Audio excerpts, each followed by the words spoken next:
छोड़ो गाइज क्या बोलो। चलो भाई आ जाओ, स्टार्ट करते हैं। सर्कल को सर्कल पढ़ाएं या आज पढ़ाएं? बोलो आज ही पढ़ा दें।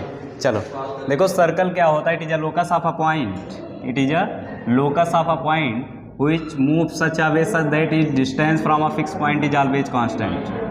Clear है? It is a locus of a point which moves such a way such that its distance from a fixed point is always constant. Clear है? एक fixed point से क्या होगा, distance हमेशा क्या होगा भाई, constant होगा। Clear है? बोलो काम करो, गेट थोड़ा सा बंद कर दो, चिल्ला रहा है। ठीक है, क्लियर भाई यहाँ तक?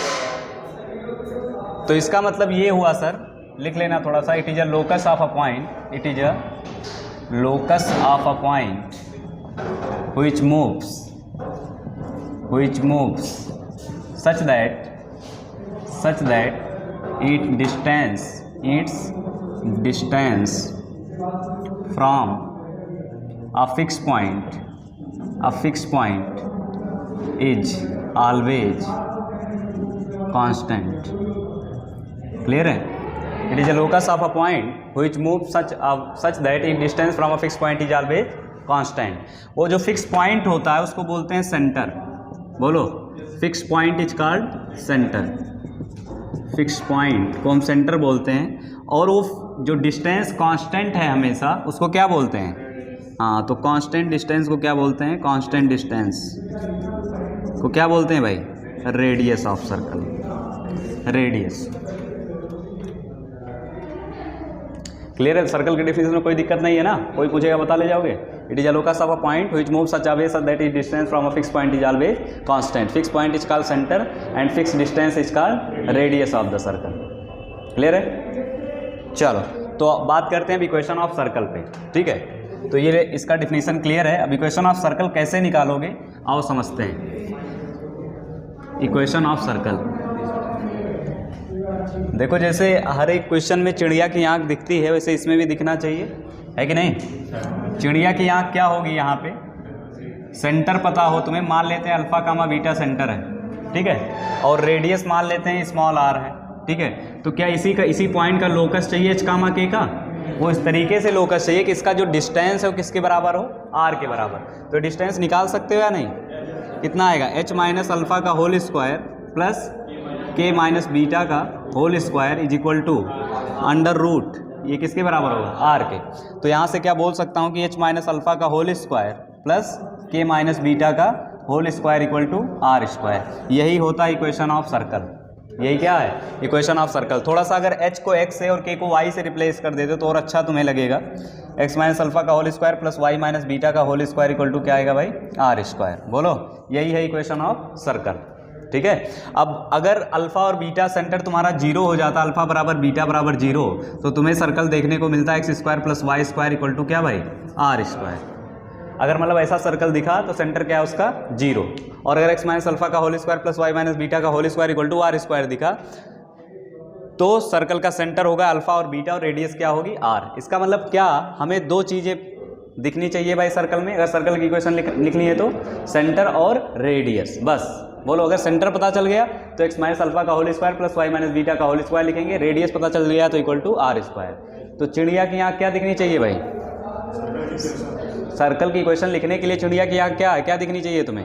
Centre and radius, centre and radius. ठीक है, सेंटर और रेडियस पता होगा तो इक्वेशन ऑफ सर्कल आसानी से लिख लोगे। बोलो, बहुत सही। चलो एक क्वेश्चन लिखो अगर इतनी सी बात समझ में आई है तो।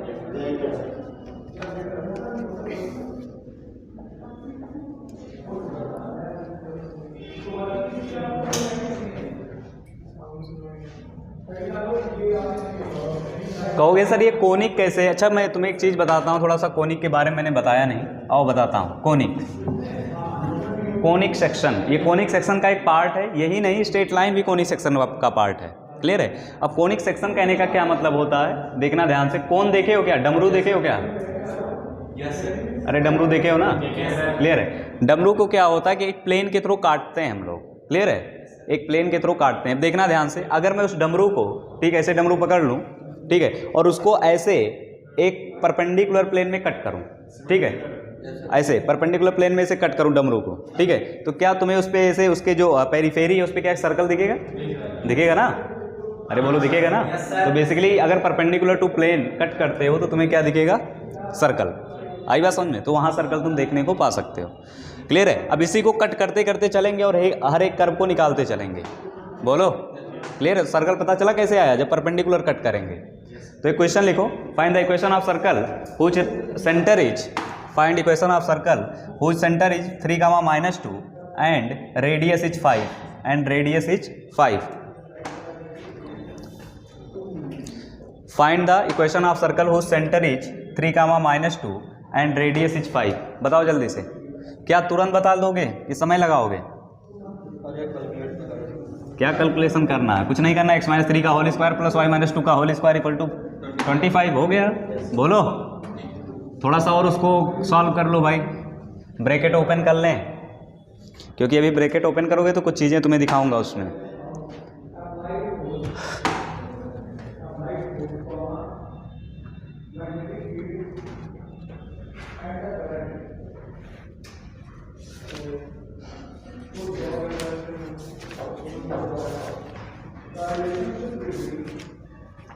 हो गया भाई?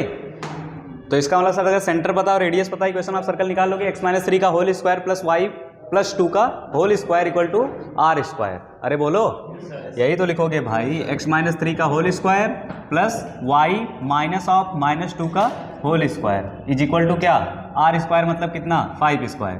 मतलब सर इसको ओपन करेंगे तो आएगा x square plus 9 -6x plus y square plus 4 plus 4y is equal to कितना आ जाएगा भाई? 25। मतलब x square -6x minus 4y, ये 9 4 13 12 -12 इक्वल टू 0। बोलो यही आ गया? अरे आ गया? क्या आएगा? Plus 4y। हाँ प्लस 4y आ गया इक्वेशन ऑफ सर्कल। चलो तो इसका मतलब सर हमें सेंटर पता होना चाहिए और रेडियस पता होना चाहिए। अच्छा एक काम बताओ ध्यान से, एक क्वेश्चन बताना कि अगर जैसे सेंटर तुम्हें पता, सेंटर का पॉइंट पता है अल्फा बीटा, क्लियर है, और तुम्हें इसके पेरीफेरी पे या सरकमफेरेंस पे एक और पॉइंट पता है, क्लियर है, तो क्या इक्वेशन ऑफ सर्कल निकाल सकते हो? बोलो निकाल सकते हो? कैसे? क्या सेंटर चाहिए और रेडियस चाहिए? तो सेंटर तो गिवन है, रेडियस कैसे निकालोगे? डिस्टेंस फार्मूला से। अरे बोलो बोलो, लिखो question. Find the equation of circle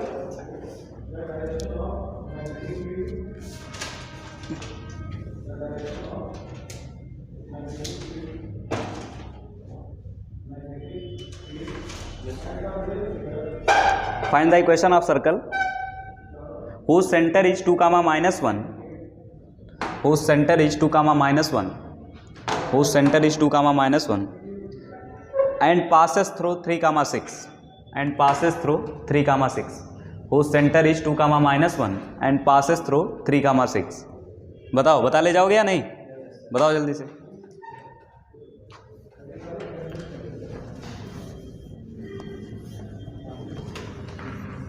यही होता है एक्स्ट्रा क्लास लगाने की, कुछ बच्चे गायब हो जाते हैं और ये बहुत ही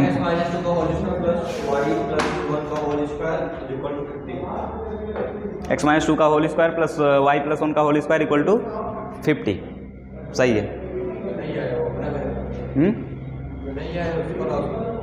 हाँ मेन चीज लॉस की बात नहीं है, 12th में दिक्कत हो जाएगी ना। 12th में पूरा सर्कल का एरिया कहाँ से निकालोगे? कहेगा आधे सर्कल का, इधर सर्कल का, पैराबोला कैसे समझ पाओगे? वहाँ एरिया में पूरा कर्व यूज होगा। अब तुम्हें यही नहीं पता रहेगा कि क्वेश्चन कैसे आती है सर्कल की। खुद के पैर पे कुल्हाड़ी मार लेते हैं।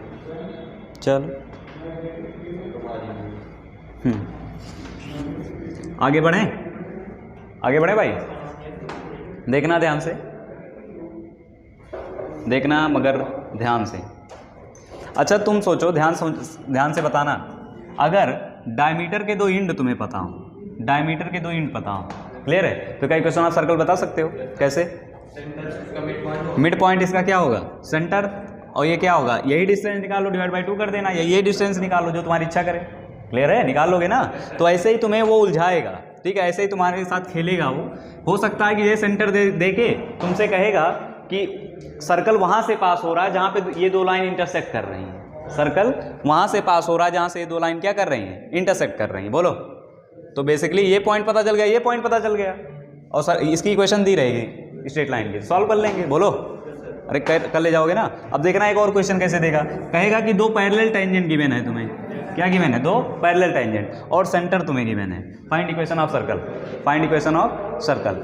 ठीक है, तुम्हें पता है कि जो पैरेलल टेंजेंट जाएंगी, ठीक है, वो क्या होंगी भाई, सेंटर से परपेंडिकुलर होंगी, बोलो। तो यही क्या होगा, 2r होगा। तो पैरेलल लाइंस के बीच का डिस्टेंस निकाल सकते हो, तो रेडियस मिल गया, सेंटर पता ही है, इक्वेशन ऑफ सर्कल आ जाएगा, बोलो। और या फिर एक काम और कर सकते हो, एक काम और कर सकते हो, किसी पॉइंट का किसी लाइन के अबाउट डिस्टेंस निकाल सकते हो। याद करो, किसी पॉइंट का किसी लाइन के और perpendicular distance ax1 + by1 + c divide by √a² + b²। नहीं याद है क्या, भूल गए? चलो एक क्वेश्चन लिखते हैं तभी समझ पाओगे, लिखो। फार्मूला ही भूल गए।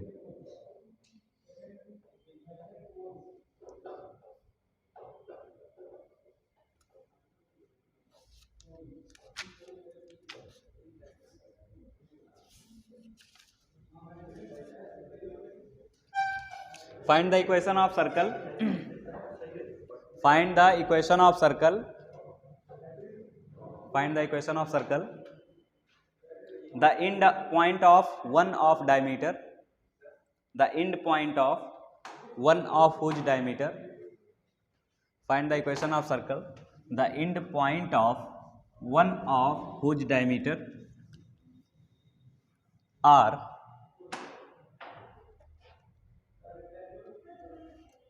2, -3, 2, -3 एंड बी पॉइंट है, बी पॉइंट है -3, 5, -3, 5। कह रहा है एक डायमीटर का इंड तुम्हें दिया हुआ है, क्लियर है। ये कितना है, 2, -3 और एक कितना है भाई, b -3, 5। बोलो, चिड़िया की आंख क्या होगी, सेंटर पता चल जाए, रेडियस।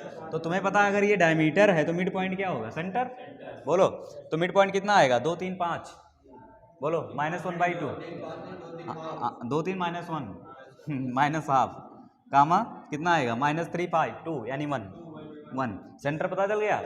रेडियस चाहिए, डिस्टेंस निकाल के हाफ कर लो, ये डिस्टेंस निकाल के हाफ कर लो, चाहिए डिस्टेंस निकालो, जो तुम्हारी इच्छा करे, बता दो जल्दी से। तो आएगा इक्वेशन x + ½ का होल स्क्वायर, x + ½ का होल स्क्वायर प्लस y - 1 का whole square equal to radius निकाल के बता दो कितना है, r²।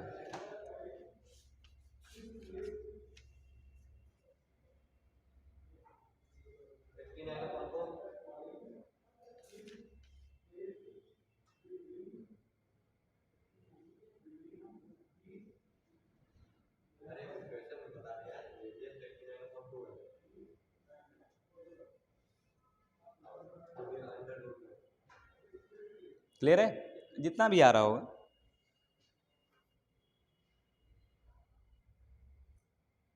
हो गया, हो गया ना।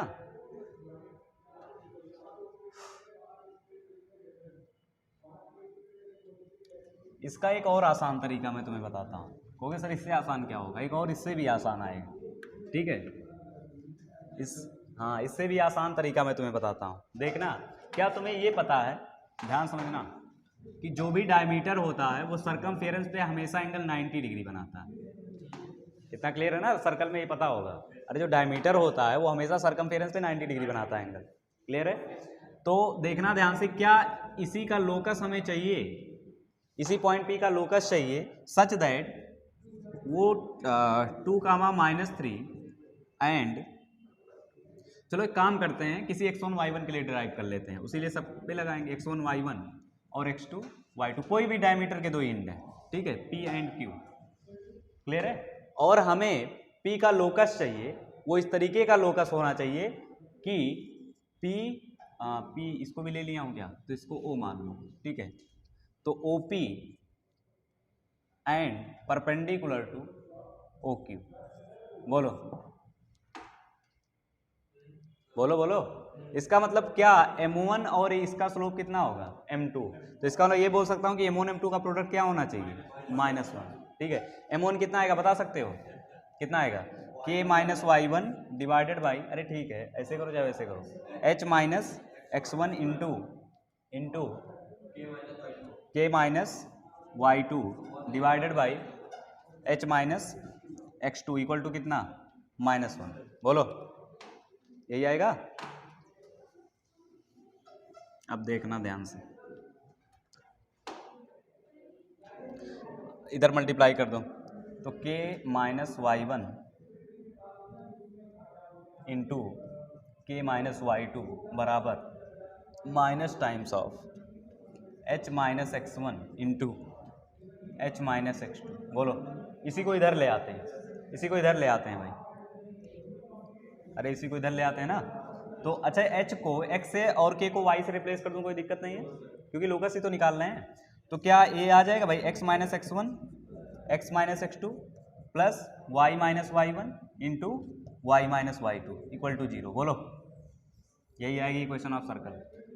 बोलो बोलो। तो इसका मतलब ये समझ में आया सर, डायमीटर के दो इन पता हो तो सर मिड पॉइंट निकालें, रेडियस निकालें, उसके बाद सर्कल की इक्वेशन निकालें। उससे बेटर है कि x minus x one x minus x two plus y minus y one y minus y two करें equal to 0। Equation of circle आ गया। क्लियर है? कैसे? ये क्या गिवन था भाई, याद करो। ये पॉइंट क्या था, 2 -3, यही तो था। ये पॉइंट कितना था, -3 5, यही था। तो क्या लिखेंगे भाई, x माइनस एक्स वन मतलब x minus two into x minus x two मतलब x plus 3 plus y minus y one मतलब y plus 3 into y minus y two मतलब y माइनस 5 इक्वल टू 0। यही हो गया इक्वेशन ऑफ सर्कल, यही। ठीक है, वो वहां से सॉल्व करो, यहां से सॉल्व करो, दोनों का आंसर सेम आएगा भाई। क्लियर है? तो diametric form of equation of circle ये है, x minus x one x minus x two plus y minus y one y minus y two equal to 0। क्या हुआ? तो ले आओ पानी, ले लो। ये देखो पानी रखा हुआ है।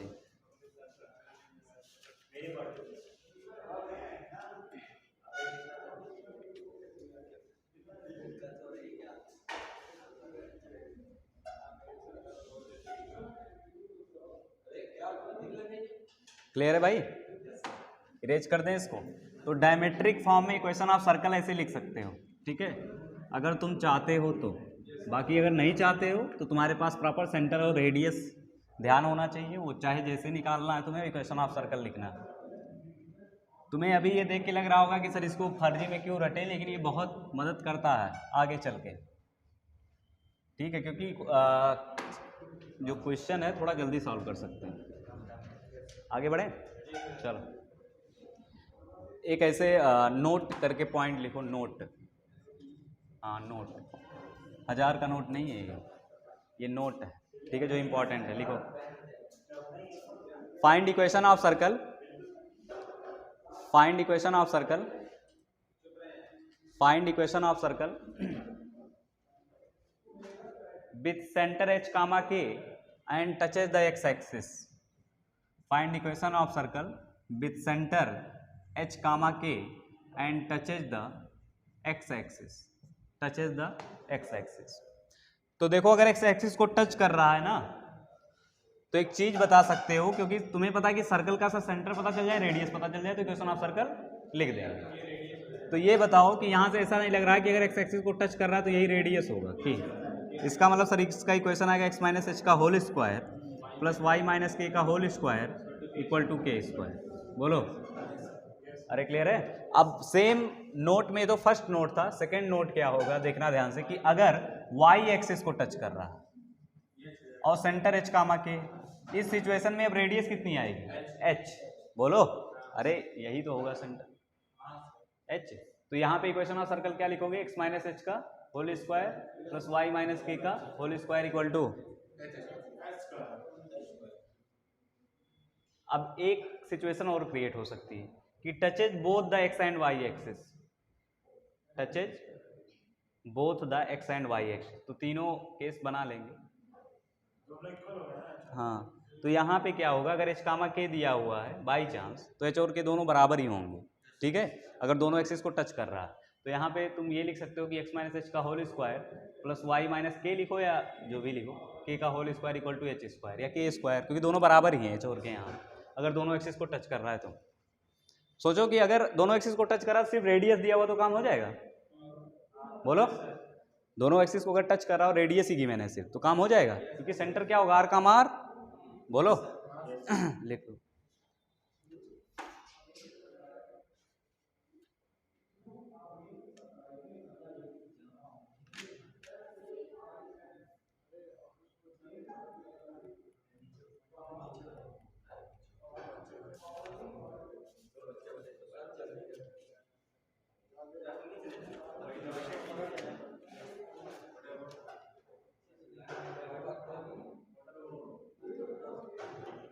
हो गया भाई, आ जाओ।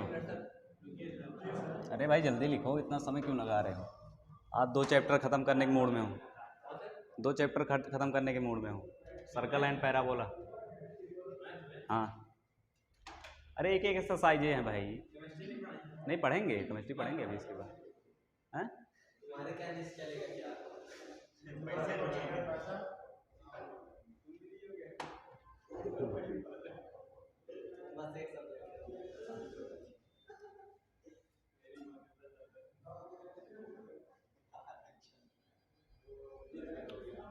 चलो चलो आ जाओ भाई, क्लियर है यहाँ तक? चलो आगे बढ़ो। General form of equation of circle, heading डालो general form of equation of circle, general form of equation of circle,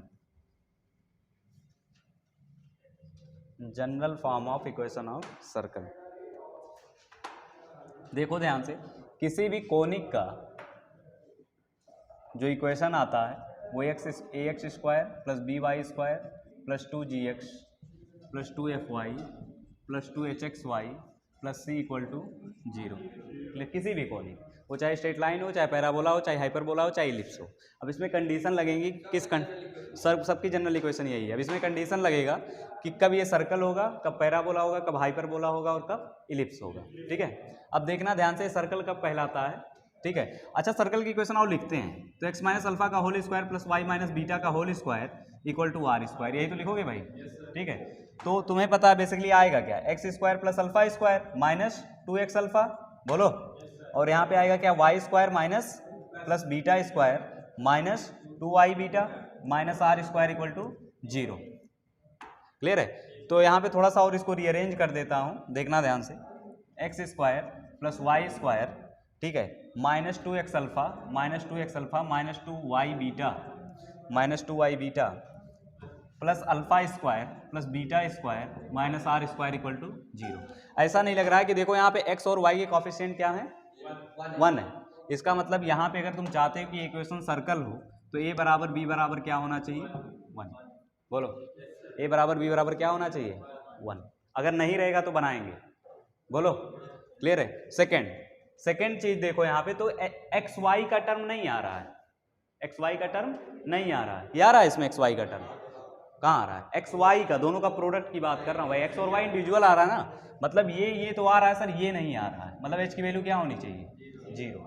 तो कोई भी कोनिक का जनरल फॉर्म, जो भी general form of equation of conic है वो सर्कल कब कहलाएगा, जब a बराबर b बराबर क्या हो, 1 हो, और h बराबर क्या हो, 0। तो इसका मतलब सर ये अगर इसमें पुट करते हैं तो प्रॉपर निकल के क्या आएगा, ध्यान से समझना, x square plus y square plus 2gx plus 2fy plus c equal to 0। यही है general form of equation of circle, general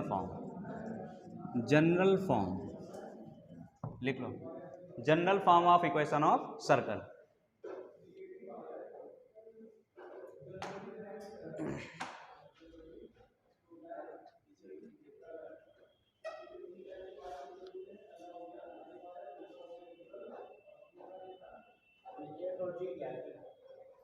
बता रहे हैं, काहे परेशान हो। एफ और जी इसके कॉफिशिएंट्स है, जो यहाँ पे आ रहा है ना, 2x alpha 2y beta, clear है, एफ और जी क्या है, कॉफिशिएंट है।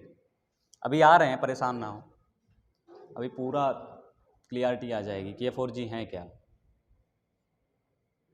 यहाँ पे जो है A B G F H और सी क्या है, कांस्टेंट हैं, क्लियर है। सिर्फ इसमें वेरिएबल कौन है, एक्स और वाई, बाकी इसमें A B G F H और सी क्या है, कांस्टेंट। ठीक है, हो गया भाई। अच्छा एक बात बताओ मुझे कि अगर तुम्हें general form of equation of circle given हो, ठीक है, जनरल फॉर्म, तो सर हम कैसे बताएंगे कि सेंटर कितना होगा और रेडियस कितना होगा? बोलो, है कि नहीं? तो बेसिकली एक काम करते हैं, अगर ये पता हो एक्स माइनस अल्फा का whole square y minus beta का होल स्क्वायर, तब तो बता ले जाओगे। अरे भाई तब तो बता ले जाओगे कि अल्फा बीटा सेंटर होगा और रेडियस क्या होगा, आर होगा, ठीक है। तो यहाँ पे ध्यान से देखो, अगर x square plus y square plus 2gx plus 2fy plus c equal to 0, ये जनरल फॉर्म है, ठीक है। अब जनरल फॉर्म को देख के तुम्हें ये बताना है कि सेंटर कितना होगा और रेडियस कितना होगा, क्लियर है? तो इसको कंपेयर कर देते हैं जो हमने अभी लिखा था एक्स माइनस अल्फा का whole square y minus beta के होल स्क्वायर से। बोलो, अरे इसमें तो बता सकते हैं ना सेंटर और रेडियस क्या होगा, बोलो। तो इसको अभी जब ओपन किए थे, तो याद है क्या आया था, x square plus y square minus 2x alpha minus 2y beta plus alpha square plus beta square minus R square equal to 0। तो अगर मैं इससे कंपेयर करूं तो ऐसा नहीं लग रहा है कि 2g बराबर माइनस 2 अल्फा है। बोलो एक्स के कोएफिशिएंट अगर कंपेयर करूं तो, बोलो, अरे बोलो। और यहां से क्या ऐसा नहीं लग रहा है कि 2f बराबर माइनस 2 बीटा, बोलो, और c बराबर है sir alpha square plus beta square minus R square, बोलो। तो यहां से सर ऐसा नहीं लग रहा है कि g बराबर कितना आ चुका है, माइनस अल्फा, बोलो, और f बराबर कितना आ चुका है, माइनस बीटा। लेकिन हमें तो बेसिकली बताना क्या है, सेंटर। और तुम्हें पता है कि इस सर्कल का सेंटर तो अल्फा बीटा होता है, इस सर्कल का सेंटर क्या होगा, अल्फा बीटा होगा। तो यहां से अगर मैं अल्फा की वैल्यू कैलकुलेट करने की बात करूं तो अल्फा बराबर क्या आ रहा है, माइनस जी, और बीटा बराबर क्या आ रहा है, माइनस एफ, क्लियर है। और रेडियस बराबर कितना आ रहा है, रेडियस के under root of alpha square मतलब क्या, जी स्क्वायर, बीटा स्क्वायर मतलब क्या, एफ स्क्वायर माइनस सी। बोलो, अरे बोलो भाई। इसका मतलब ये हुआ सर कि general form of equation of circle में जो सेंटर आता है वो माइनस जी का माइनस एफ होता है, और जो रेडियस आती है वो कितनी आती है, under root of g square plus f square minus c. बोलो, नहीं आया समझ में? क्या नहीं आया, रेडियस नहीं आया? देखो यहाँ से रेडियस अरे इतना तो लिख सकते हो, alpha square plus beta square minus c बराबर आर स्क्वायर, कितना लिखोगे? तो यहाँ alpha square plus beta square minus c लिखोगे। हमें तो बेसिकली जनरल फॉर्म को पकड़ना है ना, ठीक है, जनरल फॉर्म से बताना है। तो अल्फा बीटा के टर्म में लिख भी दोगे तो क्या पाओगे, ठीक है। तो उसके हमें ये पता है कि अल्फा बराबर माइनस जी होता है, बीटा बराबर क्या होता है, माइनस एफ होता है। तो यहाँ रखेंगे तो क्या आ जाएगा, g square plus f square minus c. बोलो, अरे क्लियर है, लिख लो। तो सर अगर general form of equation of circle लिखा हो, general form of equation of circle लिखा हो तो उसमें सेंटर होगा माइनस जी का माइनस एफ, और रेडियस होगा क्या भाई, g square plus f square minus c, ठीक है। अब यहाँ पे देखना 3 ब्रांचेज खुलेंगी, वो तुम्हारे लिए सिर्फ खोल रहा हूँ, बोर्ड के लिए खुलती नहीं है, पैक रहती है। देखो यहाँ पे अगर g square plus f square minus c greater than 0 होता है, ठीक है, तो जाहिर सी बात तुम्हें रेडियस कुछ मिलेगा, तो जो सर्कल कहलाएगी उसको बोलते हैं रियल सर्कल। अरे रियल ही होगा, कुछ रेडियस होगा। अगर g square plus f square minus c बराबर 0 हो गया, ठीक है, तो इसको बोलते हैं पॉइंट सर्कल, मतलब रेडियस कितना है, 0, क्लियर है। ऐसे ये सर्कल पॉइंट सर्कल है, रेडियस क्या है, 0, ठीक है। बोलो, अगर g square plus f square minus c less than 0 आ गया तो इसको बोलेंगे इमेजिनरी सर्कल, मतलब इसे सिर्फ फील करेंगे, ऐसा कुछ रहेगा नहीं, ऐसी कोई नाम की चीज ही नहीं रहेगी। नहीं, कॉम्प्लेक्स फॉर्म में भी रेडियस आता है भाई, कॉम्प्लेक्स फॉर्म में भी रेडियस होता है। ये ऐसी सर्कल है, बेसिकली कहो ये एग्जिट ही नहीं करेगी, इमेजिनरी सर्कल होगा। ऐसा कभी पाओगे ही नहीं कि रेडियस की वैल्यू निगेटिव हो। अरे भाई रेडियस की वैल्यू निगेटिव, कॉमन सेंस लगाओ, कैसे हो सकती है, क्या? अरे बता दिए कि ऐसा अगर होता है तो फिर इमेजिनरी सर्कल होगा। अरे कैसे कहते हैं कि पैरेलल लाइंस जो इन्फिनिटी पे जाके मीट करती हैं, ठीक है, तुम्हें सोच के बताओ, क्या इन्फिनिटी जो पैरेलल लाइंस इन्फिनिटी मीट करेंगी क्या? पैरेलल लाइन जो होती है वो इन्फिनिटी मीट करती हैं क्या? लेकिन ऐसा माना जाता है कि इन्फिनिटी मीट करेंगी क्या? कैसे मीट करेंगी भाई, जब पैरेलल जा रही हैं। लेकिन मैथ की भाषा में उसको मानते हैं कि ये इन्फिनिटी जाके मीट करती हैं, क्या है? चलो, केमिस्ट्री वाले रीजन दे देते हैं। हाँ, केमिस्ट्री वाले, हाँ रीजन तो रहता है ना, केमिस्ट्री में तो बस एक्सेप्शन है। आ जाओ। हाँ, ऐसा होता है। पूरी पूरी ऑर्गेनिक में जितना इफेक्ट है, इलेक्ट्रॉन डिस्प्लेसमेंट इफेक्ट, क्लियर है, उसमें सब में मानते कि ऐसा होता होगा, है कि नहीं? प्रॉपर रेजोनेंस में साफ साफ कहा जाता है कि it is an hypothetical concept. Hypothetical concept है ही रेजोनेंस, मतलब कह देते हैं हाइपोथेटिकल, उसके बाद भी पढ़ो। चलो भाई, तो इसका मतलब कुछ सर्कल देके अगर मैं तुमसे सेंटर और रेडियस पूछूं, बातें बंद कर दो भाई। तुम लोग 1 घंटे सुन लो, 1 घंटे शांत क्यों नहीं रह सकते भाई? 1 घंटे शांत हो जाओ, उसके बाद बातें करना। किसको दिक्कत आएगी? क्यों दिक्कत आएगी? चलो, एक क्वेश्चन दे रहा हूँ, उसमें तुम्हें सेंटर और रेडियस बताना है। X square plus y square minus 4x plus 6y, 4x plus 6y minus 5 equal to 0, minus 5 equal to 0, ठीक है। अच्छा, इसमें जी बता सकते हो कितना होगा? जी, एक काम करो, देखो कैसे निकालेंगे इसको, इसी के नीचे जस्ट क्या लिख लो, इसी के नीचे जस्ट इसको इक्वेशन लिख लो, 2gx plus 2fy plus c equal to 0। तो सी बराबर कितना है? -5, ठीक है। यहाँ पे देखो 2g बराबर -4 है, बोलो, तो g बराबर कितना होगा? -2, बोलो, और f बराबर कितना होगा? 3, ठीक है। तो सेंटर कितना होता? सेंटर -g कामा -f, मतलब 2 कामा -3, बोलो। रेडियस कितना होता? √g स्क्वायर मतलब 4, f स्क्वायर मतलब 9, माइनस c, तो पहले से ही माइनस है, तो कितना हो जाएगा? +5, बोलो। तो 9 4 13 5 18, यानी √18, और सेंटर कितना होगा? 2 कामा -3, बोलो। सिंपल सा है। दूसरा क्वेश्चन लिखें, x square plus y square plus x minus y equal to 0, find centre and radius of the circle. इसको बताएगा अतुल। वो x square plus y square plus x minus y equal to 0, centre and radius, जल्दी बताएं।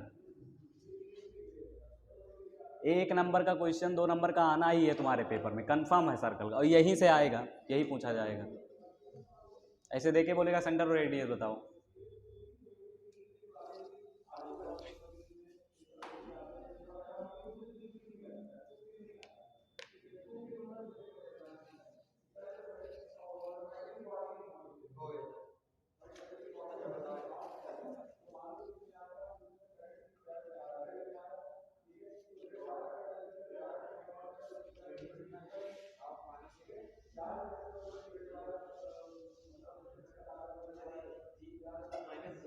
कितना आया sir centre? -Half कामा half, radius 1/√2, ठीक है। तो मेरा नहीं आया, क्यों नहीं आया भाई? क्या दिक्कत आ रही है? जनरल फॉर्म से कंपेयर करो। तो सर ये भी नहीं compare, x square plus y square plus 2gx plus 2fy plus c equal to 0, बोलो। सी यहाँ कुछ है क्या? यहाँ कुछ सी है क्या? तो सी के बराबर कितना हो गया? 0। 2f बराबर क्या? -1 है। अरे 2f बराबर -1 है, तो f बराबर कितना आएगा? -हाफ। 2g बराबर क्या? 1 है, तो g बराबर कितना आ जाएगा? 1/2। अब होता क्या है सेंटर? -g कामा -f, तो -g मतलब -हाफ, -f मतलब हाफ, सेंटर पता चल गया। और g square plus f square minus c क्या होगा? रेडियस। g स्क्वायर मतलब हाफ 1/4, और प्लस f स्क्वायर मतलब 1/4, 1/4 1/4 2/4, 2/4 मतलब 1/2, 1/2 मतलब 1/√2, बोलो। अरे भाई सिर्फ कंपेयर करना जनरल फॉर्म से, फटाफट बता दोगे। हाँ,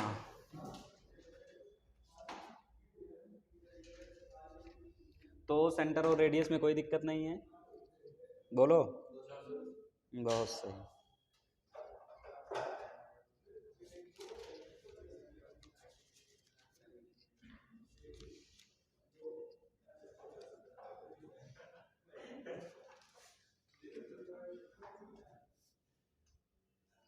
क्वेश्चन लिखो, लास्ट पॉइंट है इसमें, इसके अलावा इस पर कोई क्वेश्चन नहीं पूछने वाला, ठीक है। सर्कल में पहला चीज़ तुम्हें सर्कल की इक्वेशन याद होनी चाहिए, कैसे लगाते हैं, अगर सेंटर और रेडियस पता हो। दूसरा चीज़ कि अगर सर्कल की इक्वेशन दी हुई है जनरल फॉर्म में तो उसको सेंटर और रेडियस निकालना आना चाहिए, ठीक है। अब थर्ड चीज़ बताने जा रहा हूँ, क्लियर है कि जैसे हम लोग इक्वेशन ऑफ सर्कल की बात करते थे, सॉरी इक्वेशन ऑफ लाइन की, कि पॉइंट स्लोप फॉर्म, ठीक है। तो बेसिकली इक्वेशन ऑफ लाइन निकालने के लिए हमें दो चीज़ों की ज़रूरत पड़ती थी। कितने चीज़ों की? दो चीज़ों की। अच्छा, अगर तुमसे कोई ये पूछे कि स्ट्रेट लाइन में कितने कांस्टेंट होते हैं, कोई भी general form of equation of straight line है तो उसमें कितने कांस्टेंट होते हैं? तीन ना, तीन होते हैं ना। कैसे? ए बी सी, हाँ सही कह रहा है ये अपने दिमाग से। A x plus b y plus c equal to 0, यही तीन ना, ए बी सी ना, ठीक है। अच्छा एक बात बताओ, क्या अगर तुम्हें जैसे equation in two variable solve करते हो तो दो इक्वेशन होती हैं और दो वेरिएबल होती हैं, सॉल्व करके एक्स वाई की वैल्यू बता देते हो। अच्छा अगर मैं बोलूँ कि एक तीन वेरिएबल का एक इक्वेशन तुम्हें दे दिया, तीन वेरिएबल का एक इक्वेशन दे दिया एक्स वाई जेड में जैसे, तो तुम्हें कितने इक्वेशन चाहिए एक्स वाई जेड को निकालने के लिए? तीन। ये समझते हो ना, जितने अननोन उतने इक्वेशन। क्लियर है? ये क्लियर है ना? तो एक बात बताओ मुझे, सुन लो, एक बात बताओ मुझे, स्ट्रेट लाइन निकालने के लिए सिर्फ हमें दो चीज़ों की ज़रूरत पड़ती है, बोलो। अरे स्लोप दे दो, पॉइंट दे दो, पॉइंट दे दो, तो इसका मतलब सर इसमें कांस्टेंट तो तीन इन्वॉल्व हैं, और होने तो चाहिए कितने? दो कांस्टेंट, और होते भी कितने हैं? दो कांस्टेंट। यही जब आगे चल के डिफरेंशियल इक्वेशन क्लास 12th में पढ़ेंगे तो उसमें तुम्हें बताया जाएगा कि स्ट्रेट लाइन में सिर्फ दो ही कांस्टेंट होते हैं। क्लियर है? अब कैसे? ए से डिवाइड मार दो, ए से डिवाइड मारोगे तो x divide by b by a into y plus c by a into 0, बोलो। तो x बराबर इसको c1 कांस्टेंट मान लें और इसको c2 मान लें, तो बेसिकली दो ही कांस्टेंट होते हैं। इसीलिए स्ट्रेट लाइन की इक्वेशन लिखने के लिए हमें सिर्फ दो ही चीज़ों की जरूरत पड़ती है। क्लियर है? आगे चल के जब डिफरेंशियल इक्वेशन पढ़ोगे तो उसमें बताया जाएगा कि इसकी डिग्री कितनी होगी, या ऑर्डर कितना होगा। तो ऑर्डर जितने कांस्टेंट होते हैं उतनी बार फंक्शन को हम डिफरेंशिएट करते हैं। तो इसमें तीन बार नहीं डिफरेंशिएट करना, कितनी बार? मात्र दो बार, सिर्फ क्योंकि दो ही कांस्टेंट इन्वॉल्व हैं। तीन दिख रहे हैं लेकिन हैं कितने? दो। क्लियर है? तो ऐसे ही ध्यान से सोच के बताओ मुझे कि x square plus y square plus 2gx plus 2fy plus c equal to 0, इसमें कितने अननोन है? कितने अननोन है? तीन ही अननोन है भाई, जी एफ और सी। बोलो, जी एफ और सी ही तो अननोन है, तो इसका मतलब क्या तीन इक्वेशन चाहिए? तीन इक्वेशन चाहिए जी एफ सी को निकालने के लिए। तो आगे हेडिंग डालो, equation of circle passing through 3 point. Equation of circle passing through 3 point, क्या वो एक ही सर्कल होगा जो 3 पॉइंट से पास कर रहा होगा, या दो सर्कल होंगे? एक सर्कल होगा। क्या 2 पॉइंट से इनफाइनाइट सर्कल पास कर सकते हैं भाई? हाँ। अरे भाई अच्छा एक बात बताओ, एक स्लोप जैसे किसी लाइन का, अगर थोड़ा फील लो भाई, देखो ध्यान से, किसी लाइन का अगर तुम स्लोप फिक्स कर देते हो, एक चीज फिक्स करते हो, तो क्या लाइन फिक्स हो गई है? क्या नहीं। अरे इतने इसी स्लोप की ढेर सारी इनफाइनाइट लाइनें ड्रॉ कर सकते हो भाई, बोलो। लेकिन अगर स्लोप और पॉइंट भी फिक्स कर दूं तो लाइन फिक्स हो जाएगी, बोलो। अगर मैंने एक पॉइंट फिक्स कर दिया कि यहीं से पास हो रही है और स्लोप इसका यही है, तो लाइन फिक्स हो गई है। तो ऐसे सर्कल में अगर किसी सर्कल को फिक्स करना चाहते हो तो मिनिमम कितने पॉइंट चाहिए? 3, क्योंकि जी एफ सी प्रॉपर निकाल पाऊँ और लाइन सर्कल क्या हो जाएगी? फिक्स हो जाएगी, बोलो। तो अगर तुमसे एक क्वेश्चन पूछे कि 2 पॉइंट से कितने सर्कल पास हो सकते हैं? इनफाइनाइट। अरे ड्रॉ करके देख भी सकते हो, जैसे ये पॉइंट रहा, यहाँ से देखो ये पास हुआ, एक इसको डायमीटर मान के पास हुआ, बहुत सारे इनफाइनाइट सर्कल पास होंगे भाई 2 पॉइंट से। लेकिन अगर 3 पॉइंट की बात किया जाए, 1, 2 और 3, तो 3 पॉइंट से सिर्फ एक ही सर्कल पास हो, सर्कल फिक्स हो जाएगी। एक स्लोप और एक पॉइंट से सिर्फ एक ही लाइन पास होगी। स्लोप फिक्स कर दिए और पॉइंट एक फिक्स कर दिए तो वैसी एक ही स्ट्रेट लाइन होगी पूरे यूनिवर्स में, बोलो। क्लियर है? तो इसका मतलब हम लोग बात करने वाले equation of circle passing through 3 point. अब सर कैसे निकालेंगे, और एक क्वेश्चन समझाऊंगा, और उसके बाद तुमसे उम्मीद करूंगा कि तुम इक्वेशन सॉल्व कर पाओगे, ठीक है।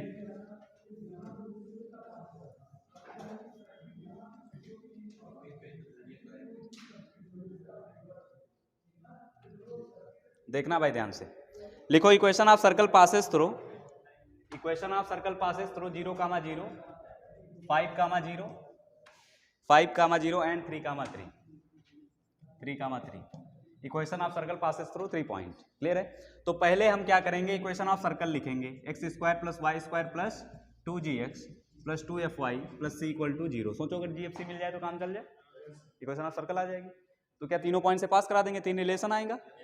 ठीक है, तो पहले 0,0 से पास कराओ, 0,0 से पास कराए तो क्या c की वैल्यू 0 आ गई, इक्वेशन नंबर फर्स्ट। बोलो, अरे बोलो, अब किससे पास करना है, 5,0 से। 5,0 मतलब यहाँ कितना आएगा, 25, 0, 0, 10g 0, 0। बोलो, c की वैल्यू तो पहले से ही 0 है ना, तो 10g बराबर कितना आ जाएगा, -25, मतलब g बराबर कितना आ जाएगा भाई, -5/2। क्लियर है? अब कहाँ से पास हो रहा है, 3,3 से पास करा दो। 9, 9, 18, 18 plus 6g plus 6f equal to 0। सी की वैल्यू तो पहले से ही 0 है ना। अब हमें g की वैल्यू पता है, बोलो क्या f भी निकल जाएगा, तो यहाँ से g पता चल गया, f पता चल गया, c पता चल गया, उठा के इसी में रख देंगे, इक्वेशन आप क्या मिल जाएगी, सर्कल। बोलो, अरे क्लियर है?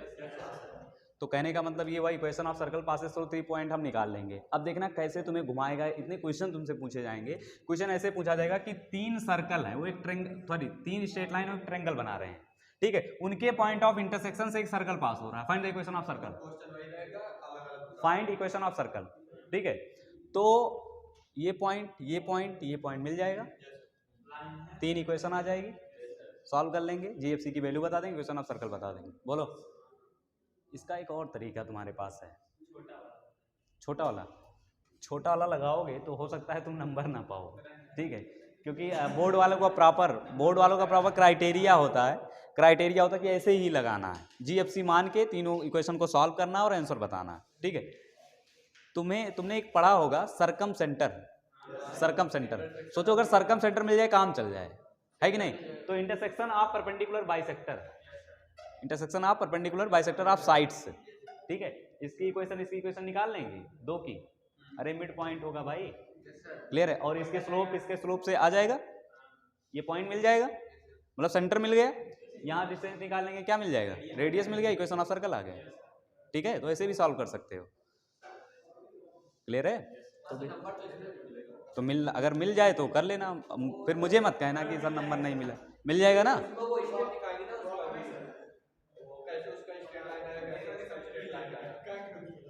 नहीं कर सकते हो, अगर तुम चाहो तो दिमाग लगा सकते हो। क्लियर है भाई? तो ये तुम्हारा सर्कल चैप्टर क्लोज हुआ, बस इतना ही है, हाँ खत्म, अरे ये इतना है ही।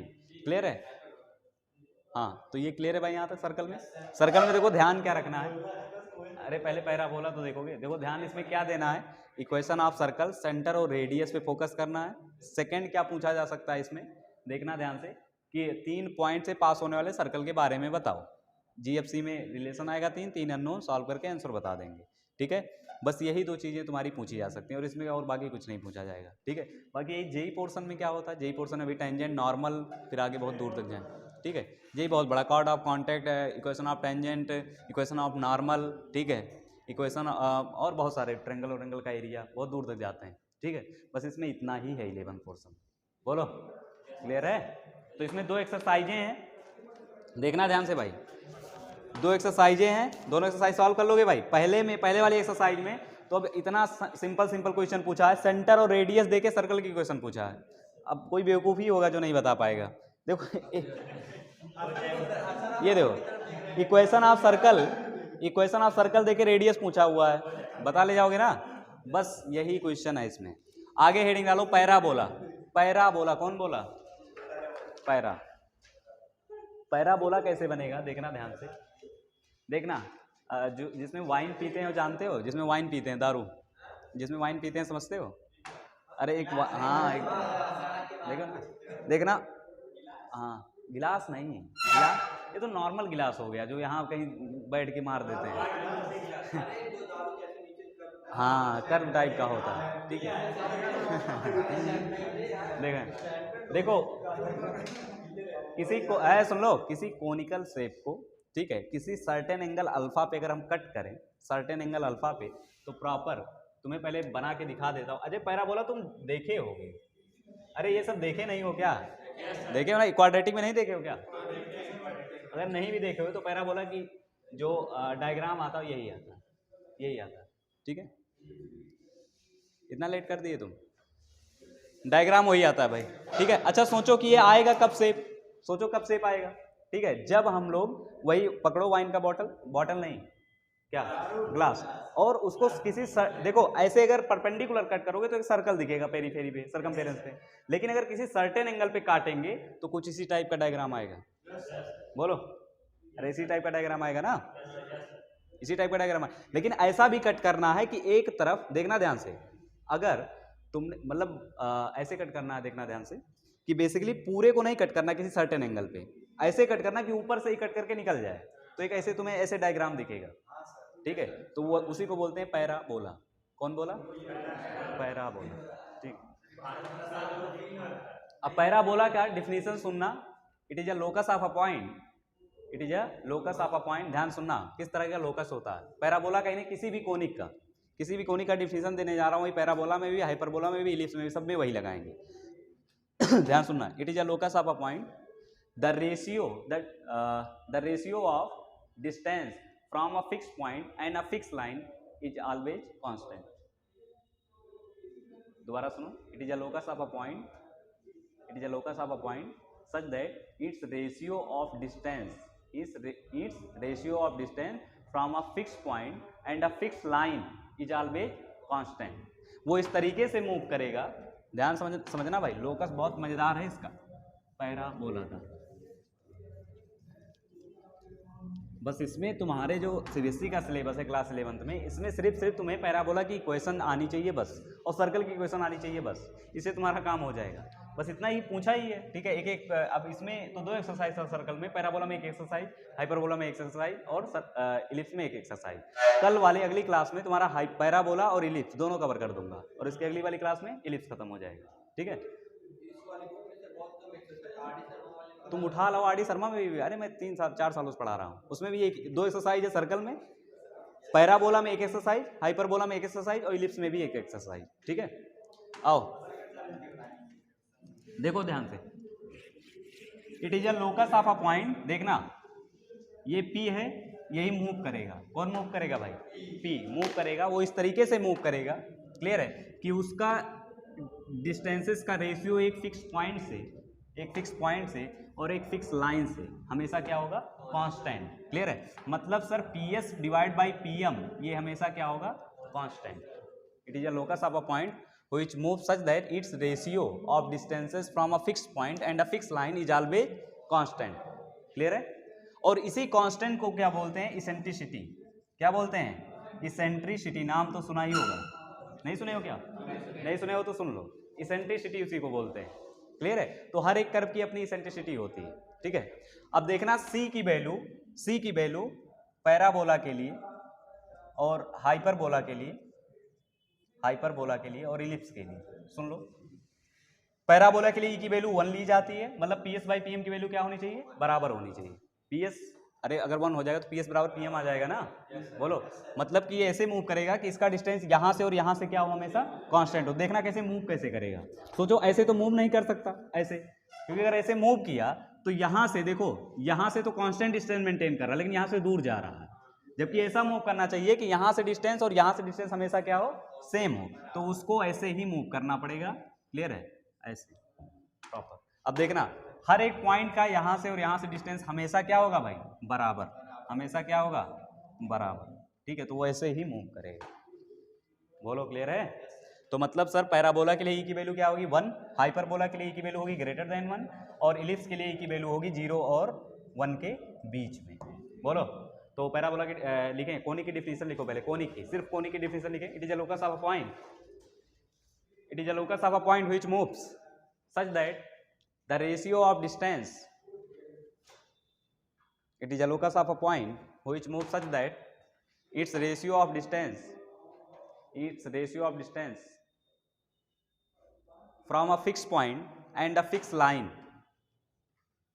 the ratio of distance from a fixed point and a fixed line is always constant। ये प्रॉपर डायग्राम बना लेना भाई, कि P ऐसे मूव करेगा कि इसी का लोकस होगा, ठीक है। वो ऐसे मूव करेगा कि एक फिक्स पॉइंट से S से उसका डिस्टेंस और एक लाइन से, फिक्स लाइन से, ठीक है, डिस्टेंस हमेशा क्या होगा, कांस्टेंट। तो अगर मैं इसको m मान लेता हूं तो PS बाई PM की वैल्यू क्या होनी चाहिए, C। PS बाई PM की वैल्यू क्या होनी चाहिए, C, ठीक है। तो यही इसी तरीके का लोकस होगा, उसी तरीके से मूव करेगा तुम्हारा कोनिक कि उसका distance from a fix point, the ratio of distance from a fix point and a fix line is always constant. अभी सिर्फ इतना लिखो, मैं समझा रहा हूँ एक करके। कांस्टेंट लिख लिए भाई, कांस्टेंट लिख लिए। Fix point is called centre of conic, लिखो। जो ये फिक्स पॉइंट होता है उसको बोलते हैं centre of a conic. Fix point is called, sorry, focus of a conic. देखो, fix point is called focus of a conic. इसमें फोकस चलेगा भाई, सेंटर नहीं चलेगा, इसमें फोकस चलेगा, ठीक है, क्लियर है। Fix point is called focus of a conic and fix line, और ये जो फिक्स लाइन है उसको बोलते हैं डायरेक्ट्रिक्स ऑफ अ कोनिक। क्या बोलेंगे, डायरेक्ट्रिक्स, नाम सुने हो, डायरेक्ट्रिक्स, स्पेलिंग लिख लें। तो अब कभी भी फोकस वर्ड यूज होगा तो इसका मतलब ये होता है कि वो इस तरीके से मूव करेगा कि उसका डिस्टेंस एक फिक्स पॉइंट से और एक फिक्स लाइन से हमेशा क्या होना चाहिए, constant. Fix point is called focus of a conic and fix line is called, fix point is called focus and fix line is called directrix of a conic. अरे clear है, clear है। तो ये प्रॉपर तीन वो बना लेना, clear है। ये तीन सी के लिए यहाँ पे से सी लिखना और ये तीन वो बना लेना ब्रांचेस, ठीक है। Parabola, hyperbola, ellipse.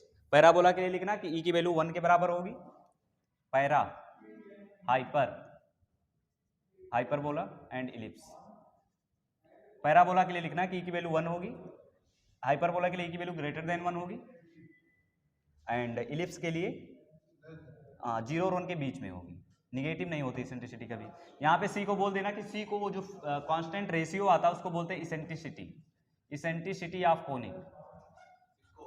हाँ, सी को बोलते हैं इसेंट्रिसिटी ऑफ कोनिक। अब सी के बिहाफ पे इसको फर्दर क्लासिफाई किया गया कि अगर सी की वैल्यू 1 होगी, मतलब ई की वैल्यू सी और ई बराबर ही तो है, 1 होगी तो पैराबोला बोलेंगे, ग्रेटर देन 1 होगी तो हाइपरबोला बोलेंगे, और अगर 0 और 1 के बीच में होगा तो इलिप्स बोलेंगे, ठीक है, क्लियर है। तो अब प्रॉपर हेडिंग डालो पैराबोला। हाँ, अब पैराबोला हेडिंग डालें, हो गया ना, पैराबोला डाल लिया हेडिंग। इसका डेफिनेशन कोई बता सकता है, it is a locus of a point which move and a fix line is always constant. अरे प्रॉपर इसमें रेशियो यूज भी ना करो, अगर ना करना है तो देखो, it is a locus of a point which move such a way such that each distance from a fix point and a fix line is always equal, not constant, ratio नहीं बोला हूं। It is a locus of a point which move such a way such that each distance from a fix point and a fix line is always equal. बोलो, अरे P अगर ई की value 1 हो जाएगी तो PS बराबर PM हो जाएगा ना, बोलो। अरे क्लियर है, लिख लो, लिख लो, लिख लो पैराबोला की डिफिनीशन। और आज के लिए इतना ही रखते हैं, ठीक है, क्योंकि समय बहुत ज़्यादा हो गया। आगे पैराबोला और इलिप्स दोनों चैप्टर खत्म करूंगा एक ही क्लास में। तो नहीं, पहले पैराबोला इलिप्स चलेगा, फिर लास्ट में हाइपरबोला चलेगा।